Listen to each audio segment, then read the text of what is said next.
akiwa na wageni mbalimbali pale. Tutaweza kujua ni kipi ambacho anataka kueleza wananchi, hususan wakati huu ambapo tunaona kuna viongozi mbalimbali pale. Tunamwona waziri wa fedha Uhuru Kenyatta, vile vile tunamwona waziri wa kilimo Peter Munya, na rais ndio huyo. Tuweze kumsikiliza, labda ni masuala ya unga ambayo ndio alikuwa yakizungumziwa kwa wakati huu ambapo taifa linatarajia kwamba huenda unga ukashukishwa bei kutoka shilingi 200 hadi shilingi 100. Lakini tutaweza kumsikia rais yeye mwenyewe binafsi yake ni kipi ambacho amekuwa akizungumza na washikadau hawa mbalimbali. Hebu tusikilize. There are a series of discussions that have been held between the government and the private sector, especially those who are involved in the milling industry. So, ladies and gentlemen, for the last 4 years, as all of you well know, our nation, our country, and indeed the entire Horn of Africa region at large has experienced unexpected low rainfalls. This has resulted in drought, poor harvests, and in some parts complete crop failure. And this situation, unfortunately, has also been compounded by other issues. We have had the desert locust invasion of 2019, the effects of COVID-19 pandemic in 2020 and 2021, and also the disruptions in the supply chain of food and farm imports and fuel following the Ukraine-Russian war. As a result of all this, a number of vulnerable households in Kenya has increasingly and tremendously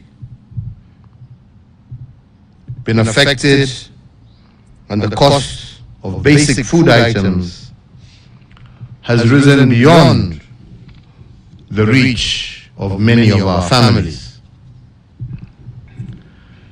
Faced with such a challenge, this moment requires us to act, and to act in unison in order to cushion the vulnerable in our society as we continue to work out how to find sustainable means of dealing with this emerging trend. This is what we did when the COVID pandemic ravaged our country beginning March of 2020. And today, and borrowing from our experience in managing these previous challenges, we are here to squarely address the question of cost of living. And in doing so, I want to focus on the ethical behavior practiced by the three key entities that have the duty of care for the people of this republic. First, we have our corporate citizens and their social and ethical practice. Entities like the maize millers who are with us today are some of them, and many others. The second is the political class, me being one of them, and the civic duty required of us. And the third is the government and the social responsibility that it is required to practice. I will address today the three key elements of civic responsibility as they relate in particular to the question of the price of Unga in our country. And let me begin very honestly, because I think openly, of a pattern that some of us have observed in our country. Indeed, every election in our country has attracted an Unga crisis. And in fact, at times it seems to be engineered. A connection between Unga and its high price and elections. There is an obvious trend between the manner the price of Unga goes up and the tempo taken up during elections. But why do I say this? I say this because in July of 2012, months before the March 2013 election, the price of a packet of a 2-kilogram package of Unga shot up from 70 shillings to 130 shillings. Therefore, making my administration, when it came into office, the first item we had to address was to intervene to bring down this price as an urgent priority. Again, in May of 2017, 3 months to the August 2017 election, the price of Unga shot up to an unprecedented Kenya shillings, 189 shillings. This is the highest price experienced between independence and 2017. And this crisis was used to fuel that powered the ambitions of certain members of the political class. Today, once again, months to the August 2022 election, the price of Unga has, as per previous, shot up again. It has moved from a price of about 100 Kenya shillings to 205 Kenya shillings currently. So the national question, ladies and gentlemen, that all of us must pose from this trend is it a coincidence that we have an Unga crisis just before every election? Is this the result of a market dynamic, or is it a deliberate outcome? This question, ladies and gentlemen, we have to put forward. We must ask ourselves, and we must put to bed. And in posing this question, I return to the 3 entities charged with the duty of care for the people of this republic, with respect especially to the price of Unga that we address today, and its curious relationship with every election. So today I ask our maize millers, like every single citizen of this republic, they have their rights and responsibilities as corporate citizens. And they must enjoy their market rights to make profits. But I do hope and pray that they should also exercise a corresponding social responsibility to the people of this republic who make it possible for them to do their businesses and make profits. Even whereas in this particular case, we must say that the price is also affected by drought and the other external factors that I have mentioned, we must also agree that the motivation for profit must be tempered by a reasoned level of social ethics if our businesses are to survive. And I say so because making profits and ethical corporate citizenship are not conflicting ideals. They are in fact complementary. You can make profits and exercise responsible business practices. And you can do this all at the same time. More so, because if unethical practices result in instability during and after elections, the biggest loser is not the ordinary citizen. It is the corporate citizen. It is their investments that are the first to suffer. And because a government, or let me say, because a responsible government cannot legislate a culture of corporate responsibility, and neither can we police the social ethics of corporate citizens, I do request all of them to see their role as a partnership, first and foremost with the people of this republic, and second with their government. This is true of some large-scale commodity house and maize traders, maize millers, fuel handlers, and we know it's not all, but there are some who use the practice of hoarding to control prices. But I ask you today,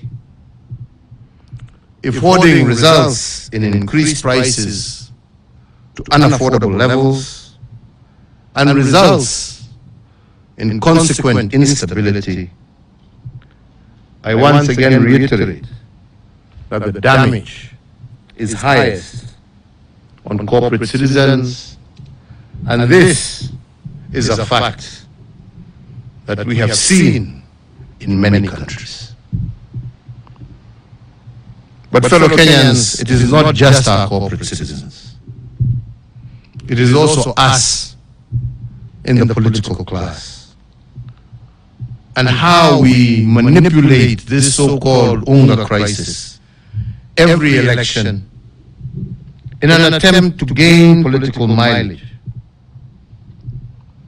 We in the political class, it is so unfortunate but shocking that we have the audacity to politicize the misery of the most vulnerable in our society. But let me say it is even more distasteful for us to seek political gain and make political capital out of the suffering of the vulnerable without even attempting to offer solutions. So if it is not a coincidence that every election attracts higher prices of Unga, then we must also ask the question of coincidence. And I say so because if one of them acts unethically by hoarding products and the other benefits by politicizing this irresponsibility, but in the meantime, who is suffering from this mischief? If the politician gets his votes out of this mischief, if the miller makes their profit, what does the mwananchi, who is the most important player in all of this, get? And in the end, who is forced to carry the burden of this mischief? It is none other than the ordinary citizen. So if my appeal to our brothers and sisters who are millers is to practice a reasoned level of social ethics, my appeal to the political class is for us to exercise our civic responsibility. To politicize the pain of the vulnerable without offering solutions is to mock the lifestyle of the same people that you seek to vote for you. The partnership between the corporate citizen and the political class has to be to the ultimate benefit of the people of our republic. And if it breeds misery, like the high price of maize every election, then it is the voter who has a duty to put an end to it. I come now finally to the government. The world over, government is meant to be a community of solution givers, not solution avoiders or problem moaners. And it is our mandate as the fourth administration of this republic to offer solutions to the needs of those who elected us and to cushion them whenever unexpected problems degenerate into a crisis.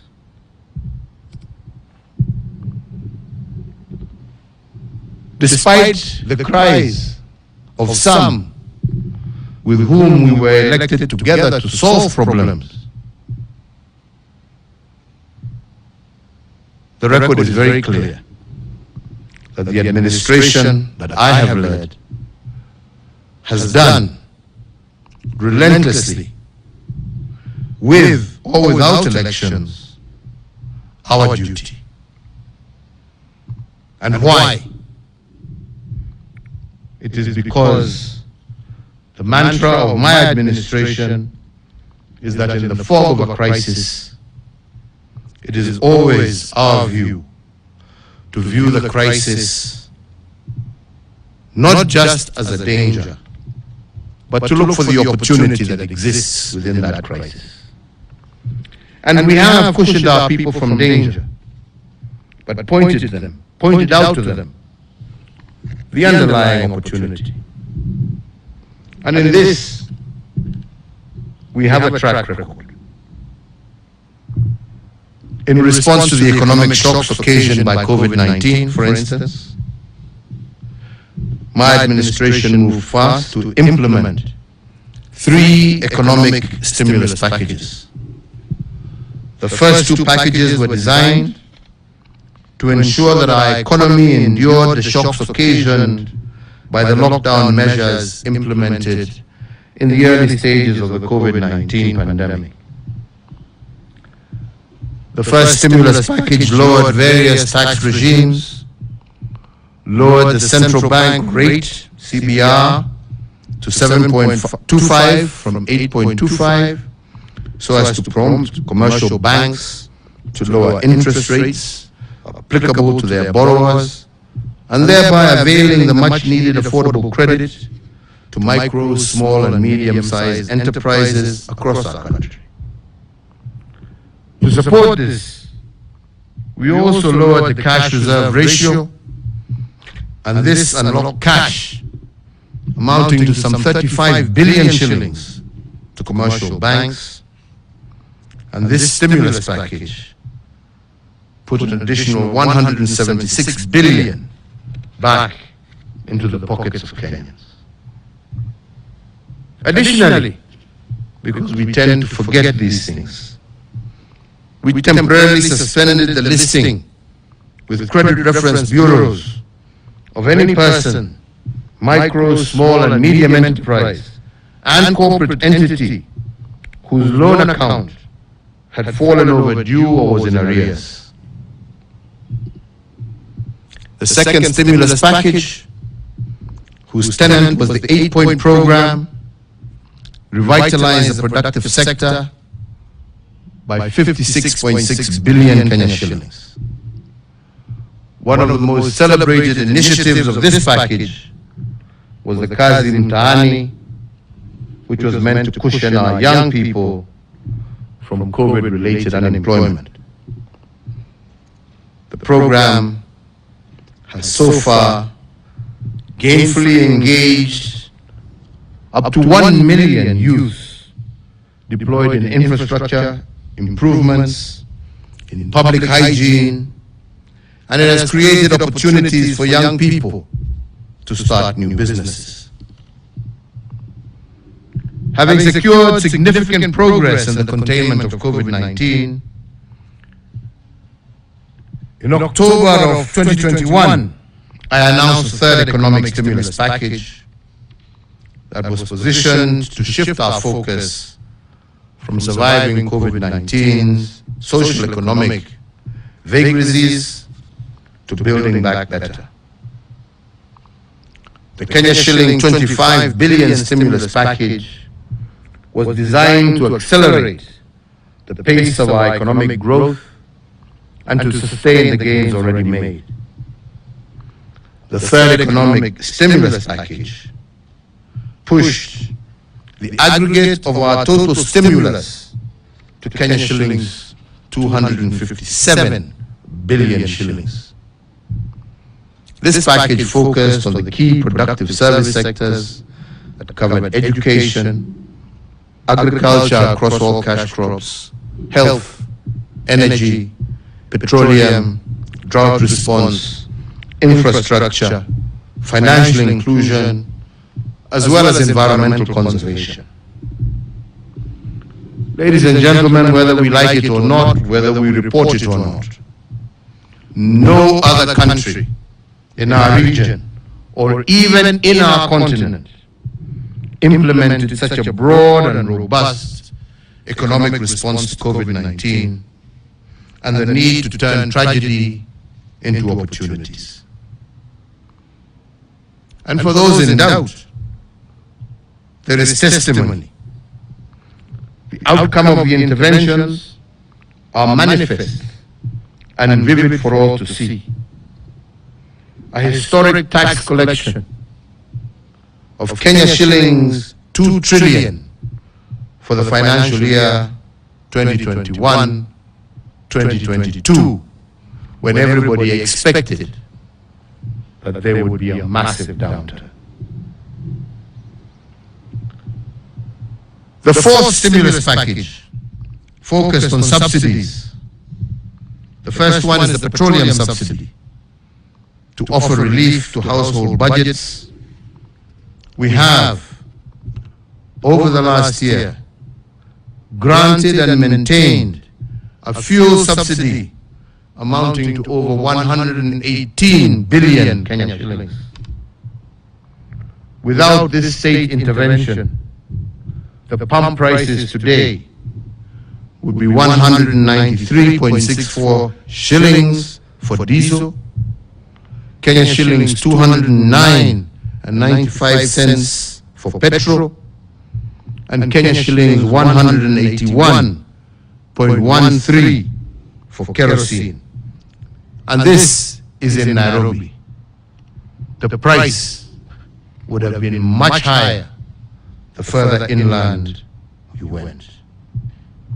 In fact, as a result of this model, we have set the pace for other countries in the region for the provision of fuel subsidy, which they never had, but have copied from us, to see how they can cushion their own consumers from the high prices of fuel.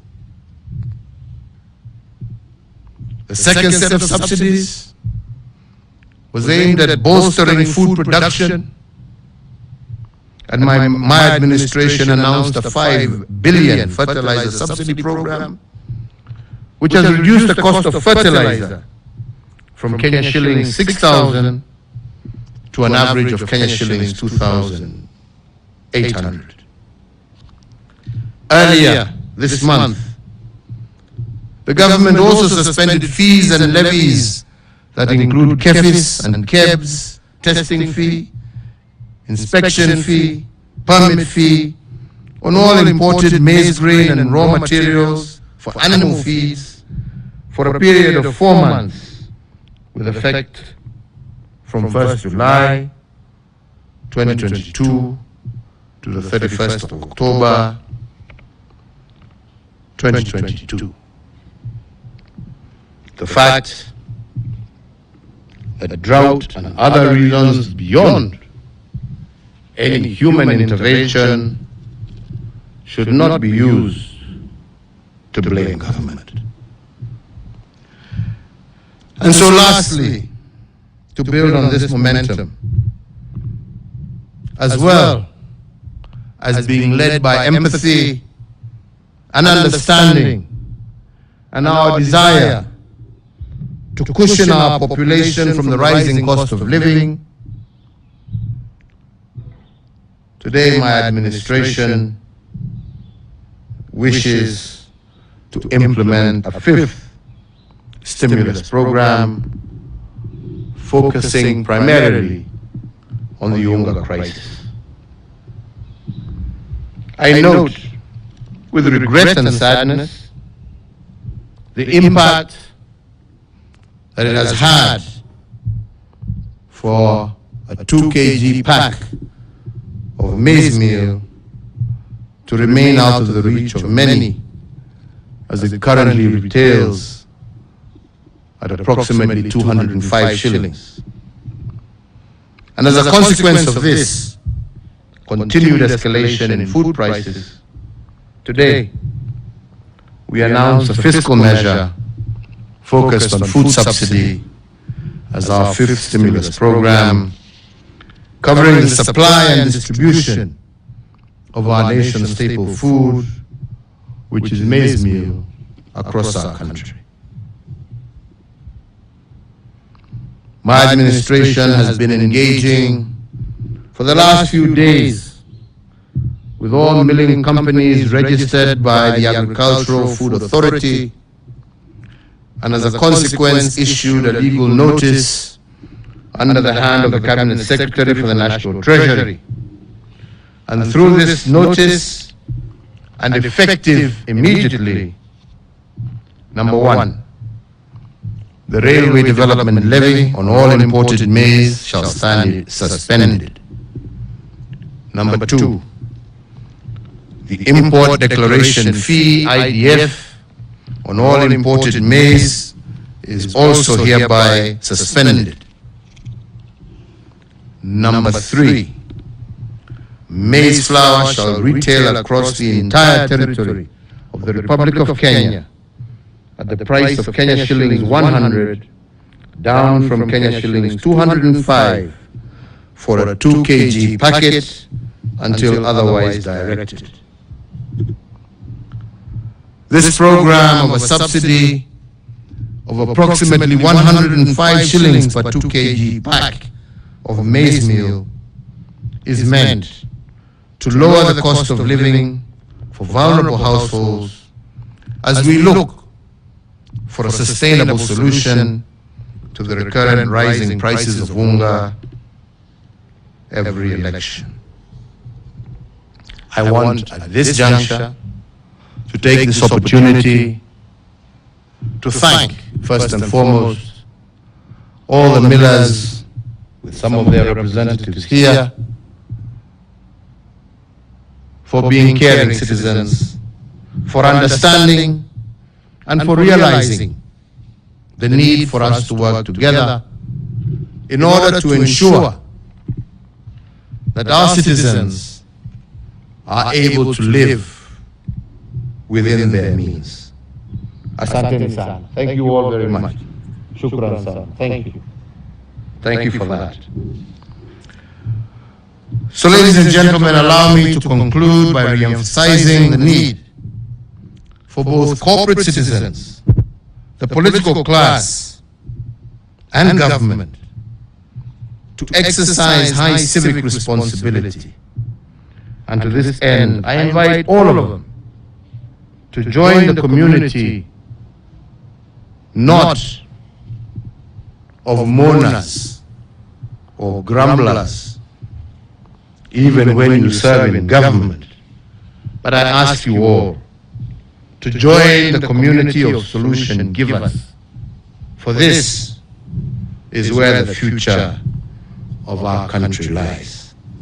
I want to thank you all. May God bless you all, and may God continue to shine His blessings